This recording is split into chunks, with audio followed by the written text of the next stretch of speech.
me the name of your film and tell me about it. Sure. My name's Scott Hamilton Kennedy. I'm the producer and director of Shot in the Arm. And it was a film that we started in 2019 when there was a state of emergency around measles in New York City and Washington State and around the world. And I filmed with people like Tony Fauci and Paul Offit and Peter Hotez, people that became household names during COVID.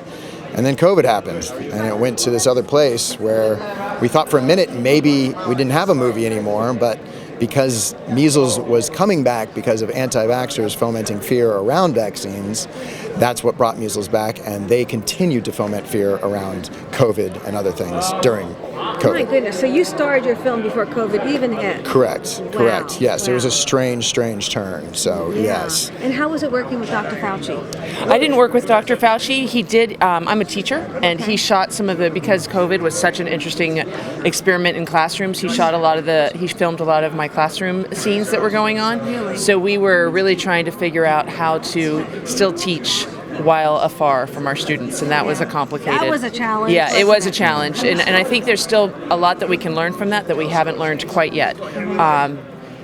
Yeah, because we're so... Made you grow as a teacher? It definitely has made me grow, made me a lot more creative as a teacher, because we had to solve problems that we had never even thought of before. Really? And it made me appreciate that we're in a tough place and we're still climbing back from that right now.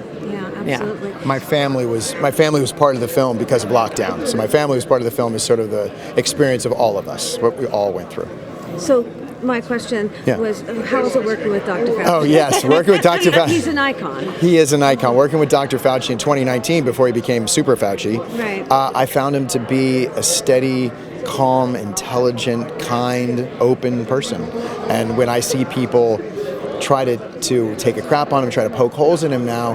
And I understand that. There's a difference between being skeptical and cynical, right? Being skeptical, let's question things. But we're living in a time where people become very cynical and they want to try and find a way to poke a hole in somebody like Fauci. And I've found him to be very, very steady.